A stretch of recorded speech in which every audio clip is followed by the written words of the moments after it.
बिस्मिल्लाहिर्रहमानिर्रहीम। अस्सलाम वालेकुम दोस्तों, उम्मीद करता हूँ आप खैरियत से होंगे। वेलकम करता है आपको अपने यूट्यूब चैनल वार न्यूज़ में। दोस्तों नई वीडियो के साथ दोबारा हाजिर हूँ। तो वीडियो शुरू करने से पहले एक रिक्वेस्ट है, हमारा चैनल सब्सक्राइब करें, बेल आइकन प्रेस करें, चैनल को लाइक करें। इससे फ़ायदा ये होगा कि नई वीडियो का नोटिफिकेशन टाइम पे पहुंचेगा और हमारा साथ जुड़ा रहेगा। आज की वीडियो बहुत अहम है, जैसा कि आप लोगों ने थंबनेल में पढ़ा ही होगा कि ओवरसीज़ पाकिस्तानियों के लिए नया हिदायतनामा। तो आज हम इस मौजू पर बात करने वाले हैं। टाइम वेस्ट के बगैर चलते हैं न्यूज़ अपडेट की तरफ। देखें, सबसे पहले हम आपको बताते हैं कि आप आउट ऑफ कंट्री किसी भी कंट्री में पाकिस्तान से हैं, आप किसी भी कंट्री में ओमान, कतर, मस्कत, यूके, इंग्लैंड, किसी भी कंट्री में आप काम करते हैं, तो आप दोबारा पाकिस्तान आना चाहते हैं, तो आप लोगों को पाकिस्तान की हुकूमत की तरफ से नया हिदायतनामा जारी कर दिया गया है। वो ये है कि आप लोग एक तो कोरोना की 2 डोज़ मुकम्मल होनी चाहिए। दूसरे नंबर पे आपके पास कोरोना का सर्टिफिकेट भी होना चाहिए और PCR का टेस्ट भी होना चाहिए, तो फिर आप पाकिस्तान के लिए एंट्री कर सकते हैं। ये नया हिदायतनामा हुआ है, जैसे दुबई ने हिदायतनामा किया हुआ है अपनी कंट्री आने के लिए, इसलिए पाकिस्तान ने भी हिदायतनामा आज जारी कर दिया। दूसरे नंबर पे पाकिस्तान में अगर आप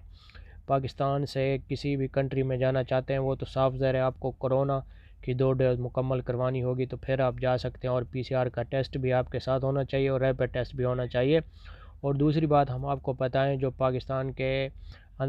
पाकिस्तान के अंदर ही हैं, यानी कि किसी भी सरकारी इदारे में अगर जाना चाहते हैं, अगर आपने कोरोना की डोज़ मुकम्मल की हुई है 2, तो आपको इजाज़त होगी, वरना आपको इजाज़त नहीं होगी। दूसरे नंबर पे आपकी सिमें भी बंद हो रही हैं। अगर जिन लोगों ने कोरोना की वैक्सीन नहीं करवाई, उनकी सिमें भी ऑटोमेटिक बंद हो रही है। ये नया नोटिफिकेशन जारी हुआ है पाकिस्तान हुकूमत की तरफ से। सब लोगों को यही रिक्वेस्ट है कि जो पाकिस्तान में है, कहीं से भी हमें सुन रहे हैं, तो आप लोगों से यही रिक्वेस्ट है कि आप अपने कोरोना की 2 डोज़ मुकम्मल करवा लें, वरना आप लोगों को किसी भी सरकारी इदारे में जाने की इजाज़त नहीं होगी जब तक आप कोरोना की वैक्सीन नहीं करवाएंगे और कोरोना का सर्टिफिकेट नहीं दिखाएंगे। उस टाइम तक आपकी सिमें भी बंद हो जाएंगी। तो आप जल्दी ये काम कर लें ताकि आप आउट ऑफ कंट्री भी सफ़र कर सकें। ये आप लोगों के लिए आसानी है, बहुत ही अच्छा कदम